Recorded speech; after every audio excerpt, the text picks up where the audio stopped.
नमस्कार साथियों, मैं अतुल भारत और आज हम कक्षा 8 की विज्ञान की पाठ्य पुस्तक है उसका अध्याय 5 कोयला और पेट्रोलियम, इसके बारे में आज हम सब कुछ जानने वाले हैं। विस्तृत जानकारी आज हमें इसके बारे में मिलेगी।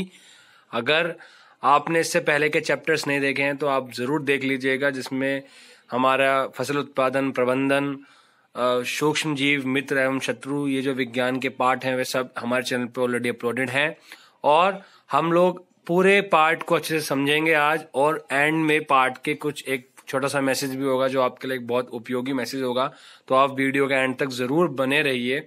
और हमारे चैनल पे अपनी कक्षा 8 की एनसीईआरटी की जो किताबें हैं वह आप आराम से पढ़ सकते हैं। आपको पढ़ना क्या है, आपको वीडियो देखनी है, बस पढ़ने का काम तो हम लोग आपके साथ कर रहे हैं और अपने दोस्तों तक वीडियो को जरूर पहुंचाना है। इसके बाद में हम क्वेश्चन आंसर सेट भी लगाते हैं, जैसा आपको पता ही है, और हम क्वेश्चन आंसर भी करेंगे, वो भी लिखित रूप में।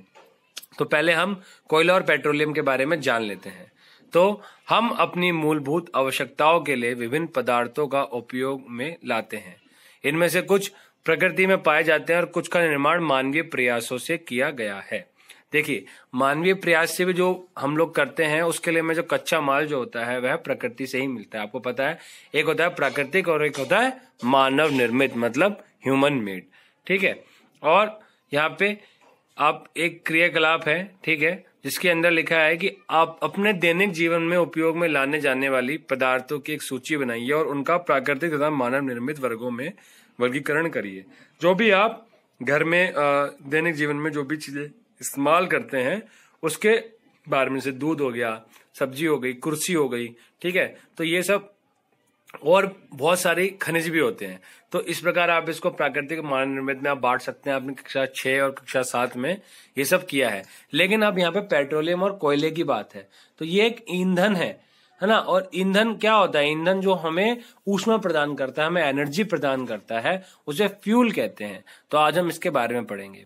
क्या इस सूची में वायु, जल, मृदा और खनिज सम्मिलित हैं? अभी तो हमने नहीं बोले थे, क्योंकि ये सभी प्रकृति द्वारा उपलब्ध कराए जाते हैं।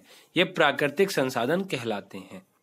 क्या हम अपने सभी प्राकृतिक संसाधनों का निरंतर उपयोग कर सकते हैं? देखिए, क्या वायु, जल और मृदा मानवीय क्रियाकलापों द्वारा समाप्त हो सकते हैं? जल के बारे में आप कक्षा 7 में पढ़ चुके हैं। क्या जल एक असीमित संसाधन है? ये आपसे प्रश्न पूछ रहे हैं। प्रकृति में विभिन्न संसाधनों की उपलब्धता की दृष्टि से प्राकृतिक संसाधनों को व्यापक रूप से 2 वर्गों में बांटा जाता है। ठीक है, 2 वर्गों में कौन से? एक वह है जो कभी खत्म नहीं होते और एक वह है जो कभी खत्म हो सकते हैं। उनकी संख्या जो है, उनकी जो मात्रा है हमारी पृथ्वी पर, वह सीमित है। तो अब यहाँ पे देख लेते हैं। अक्षय प्राकृतिक संसाधन, ये संसाधन प्रकृति में असीमित मात्रा में उपस्थित है, मतलब इनकी कोई सीमा नहीं है और मानवीय क्रियाकलापों से समाप्त होने वाले नहीं हैं। जो ये जो संसाधन है, कौन से संसाधन? अक्षय प्राकृतिक संसाधन। वह कैसे हैं? ये संसाधन प्रकृति में असीमित रूप से हैं और कभी समाप्त नहीं हो सकते, चाहे इंसान कितना भी इस्तेमाल कर ले। कैसे? सूर्य का प्रकाश और सूर्य का और वायु। ठीक है, ये 2 जो चीजें हैं ये इसके उदाहरण हैं। और इसके बाद में है समाप्त होने वाले प्राकृतिक संसाधन। ठीक है, प्राकृतिक में इन स्रोतों की मात्रा सीमित है। ये मानवीय क्रियाकलापों द्वारा समाप्त हो सकते हैं। इन संसाधनों के उदाहरण है वन, जैसे जंगल। आपको पता है अगर जंगल काटेंगे तो जंगल खत्म हो जाएंगे। वन्य जीव, ठीक है, जैसे जीव जंतु, आपको पता है आज से बहुत सारे जीव जंतु वो लुप्त होते जा रहे हैं और आप देखने को नहीं मिलते। खनिज संसाधन, कोयला, पेट्रोलियम, प्राकृतिक गैस आदि, जो हमें धरती के अंदर से मिलता है। ठीक है, और ये सीमित मात्रा में है, ये समाप्त हो सकते हैं। क्रियाकलाप 5.2, यह कक्ष हेतु सामूहिक क्रियाकलाप है। कुछ पात्र लीजिए, मतलब कुछ बर्तन लीजिए, कटोरी, ग्लास, प्लेट, मतलब कुछ ऐसे 4-5 ले लीजिए। उन्हें पॉपकॉर्न, मूंगफली, भुने हुए चने, टॉफियों से भरिए। विद्यार्थियों को 7 के समूह में बांट दीजिए। अब इन समूहों को 1, 2 और 4 विद्यार्थियों वाले उप समूहों में बांट दीजिए। उन्हें क्रमशः पहली, दूसरी और तीसरी पीढ़ी के रूप में चिन्हित करिए। ये उपसमूह उपभोक्ताओं को निरूपित करते हैं।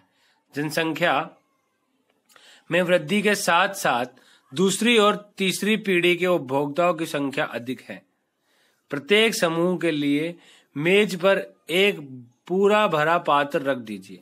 प्रत्येक समूह की पहली पीढ़ी के उपभोक्ताओं से कहिए कि वे अपने समूह के पात्र से वस्तुओं का उपभोग करें, मतलब खा लीजिए, इस्तेमाल कर लीजिए, जो चने हैं, टॉफियां हैं। अब प्रत्येक समूह की दूसरी पीढ़ी को भी वैसा ही करने को कहिए। विद्यार्थी से कहिए कि वह प्रत्येक पात्र में वस्तुओं की उपलब्धता को ध्यान से देखे। यदि पात्रों में कुछ शेष बचा है तो प्रत्येक समूह की तीसरी पीढ़ी को उसके उपभोग करने के लिए कहिए। अब अंतिम रूप से देखिए कि तीसरी पीढ़ी के सभी उपभोक्ताओं को खाने के लिए कुछ मिला है या नहीं मिला। यह भी देखिए कि क्या पात्रों में अब भी कुछ शेष बच गया है।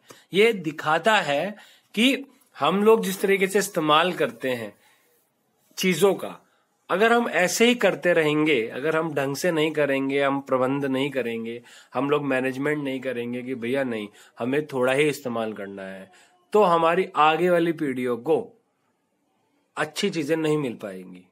जैसे अगर हम आज सारा कोयला खत्म कर देंगे इस्तेमाल करके, तो हमारे आने वाली पीढ़ियों को कोयला नहीं मिलेगा। तो उपभोक्ता जो हम सब जो उपभोग कर रहे हैं उसको सही तरीके से उपभोग करना बहुत जरूरी है। खासकर वह पदार्थ जो सीमित मात्रा में है, जो प्रकृति में खत्म हो सकते हैं, कोयला, पेट्रोलियम, गैस, ये सारे जो पदार्थ है। मान लीजिए कि पात्रों के खाद्य पदार्थ कोयले, पेट्रोलियम या प्राकृतिक गैस जैसे समाप्त होने वाले प्राकृतिक संसाधनों को प्रदर्शित करते हैं। प्रत्येक समूह का उपभोग प्रतिरूप भिन्न हो सकता है। क्या किसी समूह की पहली पीढ़ी बहुत अधिक लालची हो सकता है कि कुछ समूह में पहली पीढ़ी आने वाली पीढ़ियों के लिए प्राकृतिक संसाधनों की उपलब्धता के विषय में चिंतित हो। इस अध्याय में हम कोयले, पेट्रोलियम और प्राकृतिक गैसों जैसे कुछ समाप्त होने वाले प्राकृतिक संसाधनों के विषय में अध्ययन करेंगे। इनका निर्माण सजीव प्राणियों के मृत अवशेषों, जीवाश्मों से होता है। इन्हें जीवाश्मी ईंधन कहते हैं। जो ये फॉसिल फ्यूल जो होते हैं, जो खत्म हो जाते हैं, ये फॉसिल मतलब जीवाश्मों के, जो जीवों के जो अंश होते हैं, अवशेष बचे होते हैं, धरती के अंदर दब जाते हैं, उनके कारण इनकी उत्पत्ति होती है, इसलिए इन्हें जीवाश्मी ईंधन कहते हैं, फॉसिल फ्यूल कहते हैं। कोयला, आपने कोयला देखा होगा या इसके बारे में सुना होगा। चित्र 5.1, यह पत्थर जैसा कठोर और काले रंग का होता है। अभी आपको दिखाते हैं हम। ये राजी कोयला आपके सामने ऐसा ही होता है। कोयला आपने देखा है ना। जिसने कोयला देखा है कमेंट बॉक्स में जरूर लिखिएगा और कहाँ देखा है ये जरूर बताइएगा। खाना पकाने हेतु उपयोग आने वाले ईंधनों में कोयला एक है। पहले इसका उपयोग रेल इंजनों को चलाने के लिए भाप बनाने में होता था। कोयला इंजन वाली गाड़ियां, भाप इंजन वाली गाड़ियां, लेकिन वो चलती किससे थी? कोयले की। कोयला जलाते थे तो कोयला गर्म होता था और उससे जो पानी होता था वह पानी गर्म होकर भाप बनता था और उस भाप के प्रेशर से रेलगाड़ी चलती थी। इसका उपयोग तापीय शक्ति संयंत्रों में विद्युत उत्पन्न करते हेतु भी किया जाता है। विद्युत उत्पन्न करने हेतु भी किया जाता है, ठीक है, और अभी भी किया जाता है। आपने देखा होगा national thermal power corporation NTPC. कोयले का उपयोग विभिन्न उद्योगों में ईंधन के रूप में भी किया जाता है। कोयले की कहानी। कोयला हमें कहां से प्राप्त होता है और ये कैसे बनता है? ये कौन पूछ रही है? ये पहेली पूछ रही है। लगभग 300 मिलियन वर्ष पूर्व, 1 मिलियन में कितने होते हैं? 10 लाख होते हैं। 1 मिलियन में कितने होते हैं? 10 लाख। तो 300 मिलियन का मतलब हो गया 30 करोड़, ठीक है। तो 30 करोड़ वर्ष पूर्व पृथ्वी पर निचले जलीय क्षेत्रों में घने वन थे। बाढ़ जैसे प्राकृतिक प्रक्रमों के कारण ये वन मृदा के नीचे दब गए। उनके ऊपर अधिक मृदा जम जाने के कारण वह संपीड़ित हो गए, उनके अंदर दबाव आ गया, कंप्रेस्ड हो गए वो। जैसे जैसे वे गहरे होते गए उनका ताप भी बढ़ता गया। उच्च दाब और उच्च ताप पर पृथ्वी के भीतर मृत पेड़ पौधे धीरे धीरे कोयले में परिवर्तित हो गए। कोयले में मुख्य रूप से कार्बन होता है। मृत वनस्पति के धीमे प्रक्रम द्वारा कोयले में परिवर्तन को कार्बनीकरण कहते हैं, ठीक है। जो मतलब मृत वनस्पतियां जो होते हैं उनके अंदर जो प्रक्रम होता है, मतलब परिवर्तन होता है, एक समय के अनुसार उसमें जो कोयले में परिवर्तन होता है उसको कार्बनीकरण कहते हैं। क्योंकि यह वनस्पति के अवशेषों से बना है अतः कोयले को जीवाश्म ईंधन भी कहते हैं। चित्र 5.2 में कोयले की खान को दिखाया गया है। अभी हम देख लेते हैं इसको। वाह भाई वाह, ये कोयले की खान है। जब देखिए थोड़ा जैसे पिक्चर है वैसे, लेकिन आपने कोयले की खान जरूर देखी होगी, और अगर आपने नहीं देखी तो आप गूगल पे सर्च कर सकते हो तो आपको जरूर देखने को मिलेगी। वायु में गर्म करने पर कोयला जलता है और मुख्य रूप से कार्बन डाइऑक्साइड गैस उत्पन्न करता है।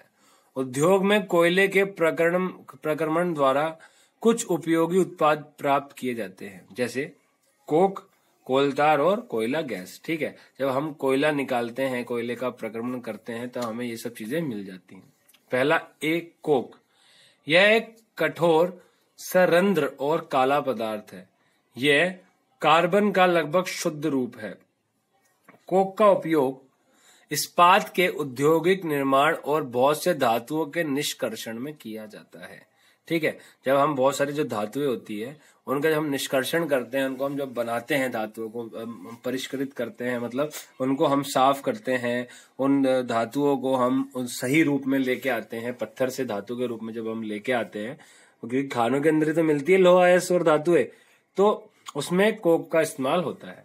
कोलतार, ठीक है, आप देखिए कोलतार कैसा है। यह एक अप्रिय गंध वाला, मतलब अच्छी गंध, अच्छी महक नहीं होती, काला गाढ़ा द्रव होता है। आप यहाँ पे चित्र में देख सकते हैं। यह लगभग 200 पदार्थों का मिश्रण होता है। कोलतार से प्राप्त उत्पादों का उपयोग प्रारंभिक पदार्थों के रूप में दैनिक जीवन में काम आने वाले विभिन्न पदार्थों के औद्योगिक निर्माण में तथा उद्योगों जैसे संश्लेषित रंग, औषधि, विस्फोटक, मतलब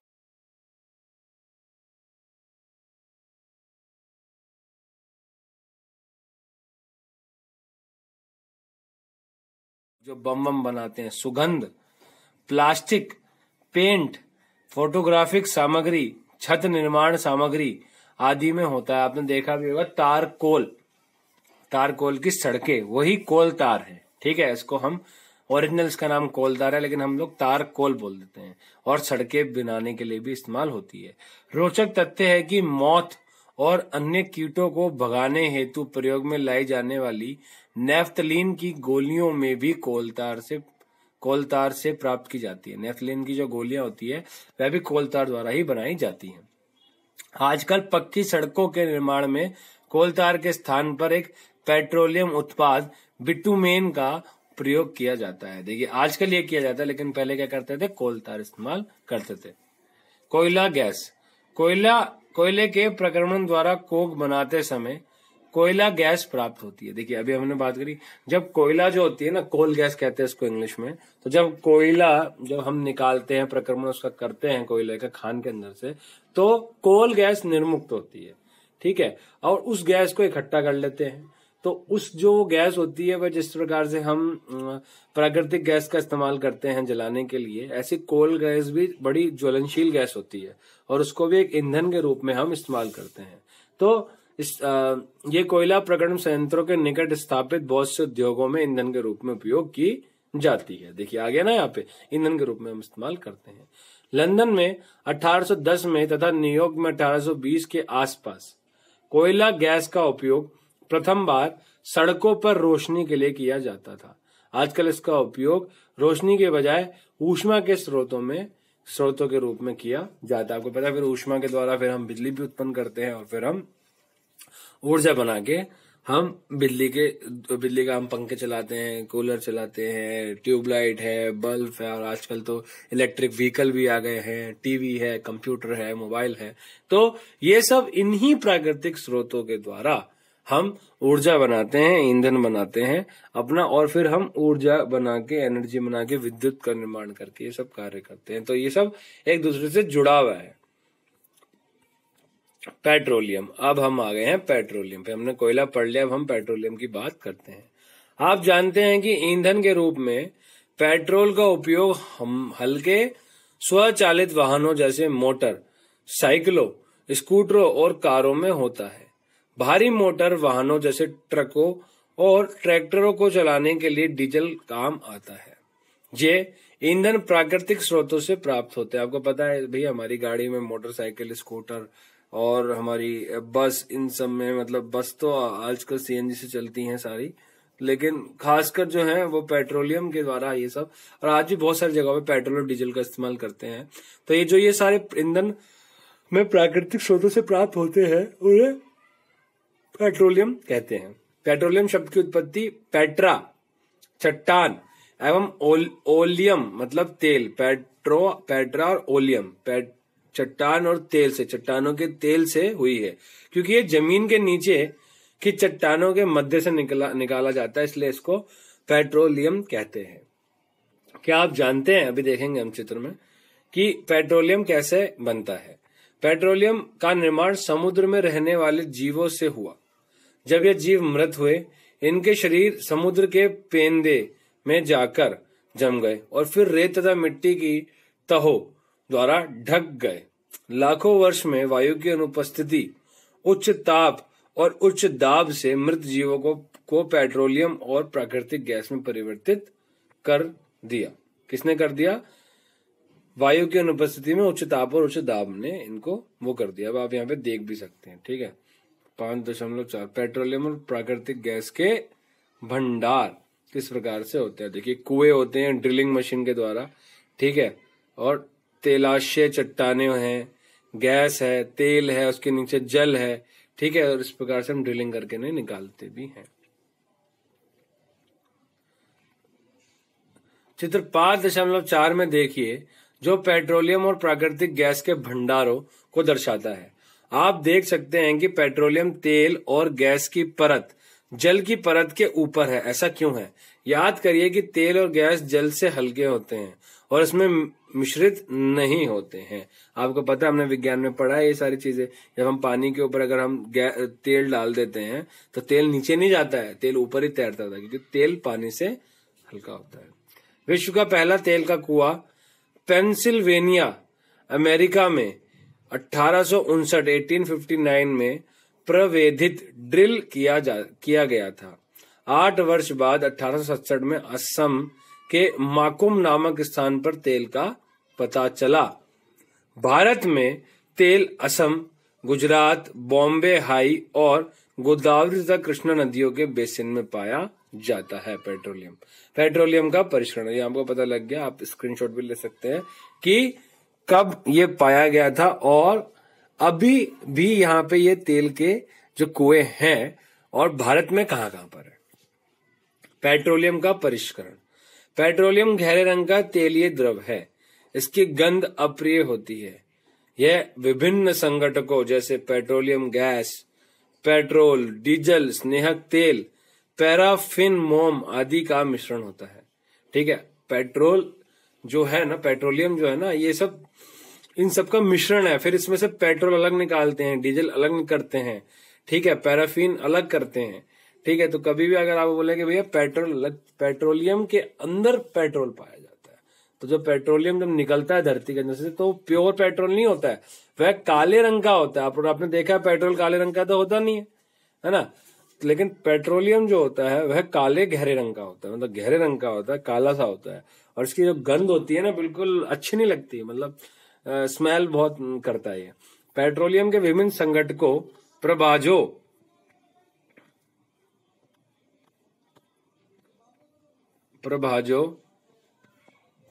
एक सेकंड रुकिएगा, को पृथक करने का प्रक्रमण परिष्करण कहलाता है। यह कार्य पेट्रोलियम परिष्करणी में संपादित किया जाता है। देखिए यहाँ पे, देखिए भाई, परिष्करणी मतलब रिफाइनरी, पेट्रोलियम रिफाइनरी।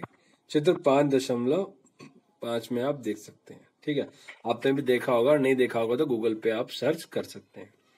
पेट्रोलियम के विभिन्न संघटक और उनके उपयोग सारणी 5.1 में दिए गए हैं। देखिए यहाँ पे पेट्रोलियम के विभिन्न संघटक और उनके उपयोग, ठीक है। अभी हम इसको करते हैं, 1 मिनट। हाँ, दिए गए हैं। द्रवित petroleum gas, liquid petroleum gas, LPG, घरों और उद्योगों में ईंधन के रूप में हम इस्तेमाल करते हैं। आपको पता है एलपीजी सिलेंडर आपके घरों में है। पेट्रोल, मोटर ईंधन, शुष्क धुलाई के लिए विलायक का भी काम करता है और मोटरों के ईंधन में भी पेट्रोल का काम होता है। मिट्टी का तेल, स्टोव में हम मिट्टी का तेल डालते हैं, लैंप में डालते हैं, और जेट वायुयान के लिए ईंधन जो होता है वह मिट्टी का तेल होता है। डीजल भारी मोटर वाहनों और विद्युत जनित्रों के लिए ईंधन, ठीक है, जो भारी मोटर वाहन होते हैं उनके लिए, और विद्युत जो जनरेटर होते हैं आपने देखा होगा उनके लिए ईंधन है।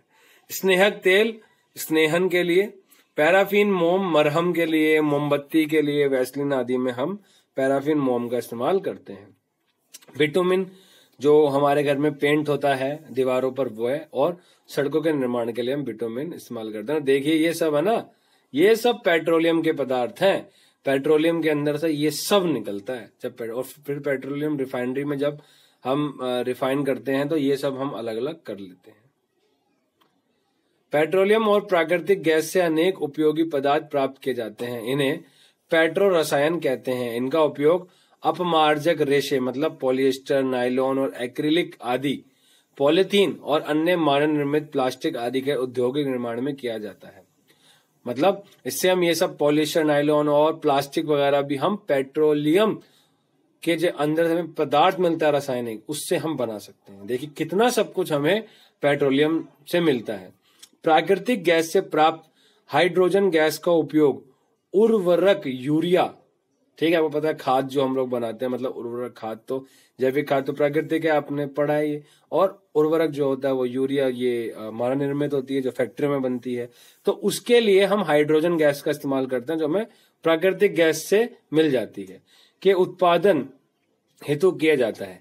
अपने बहुत अधिक व्यावसायिक महत्व के कारण पेट्रोलियम को काला सोना भी कहते हैं। ब्लैक गोल्ड है ये हमारी धरती का, ठीक है। जितना सोने का महत्व ना, उससे भी कहीं ज्यादा महत्व है पेट्रोलियम का, क्योंकि सोना तो सिर्फ आप पहन सकते हो, लेकिन पेट्रोलियम से आप अपने वाहन चला सकते हो, ठीक है, आप सारे काम कर सकते हो, सड़कें बना सकते हो, ठीक है। पेट्रोलियम के अंदर से इतना सब कुछ निकलता है, अगर वो ना हो तो हमारा जो जीवन है वह चलेगा ही नहीं, क्योंकि हमें आने जाने के लिए वाहनों का इस्तेमाल करना है, अपने सामान के लिए हमें पॉलिस्टर के लिए, हमें प्लास्टिक के लिए, हमें पॉलिथीन के लिए, ये सब पेट्रोलियम का हमें। और पेट्रोलियम क्या है? एक सीमित संसाधन है, प्रकृति का सीमित संसाधन है जो समाप्त हो सकता है, ठीक है।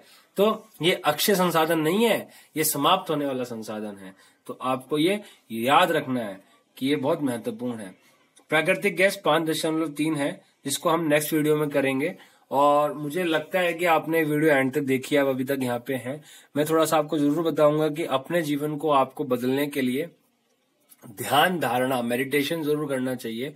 आपको सुबह उठ के 5 मिनट मेडिटेशन करना चाहिए, जिसके द्वारा आपको बहुत अच्छा महसूस होगा और जो आपकी जो बॉडी है वह बहुत रिलैक्स फील करेगी। आपको थोड़ा सा जरूर करना चाहिए इस उम्र में, ताकि आपका जो दिमाग के अंदर का जो फोकस है, मेंटल जो आपका फोकस है, जो पढ़ाई की तरफ, पढ़ाई में जब आप पढ़ाई करने बैठते हैं तो इधर उधर भागता है, तो वह ना भागे।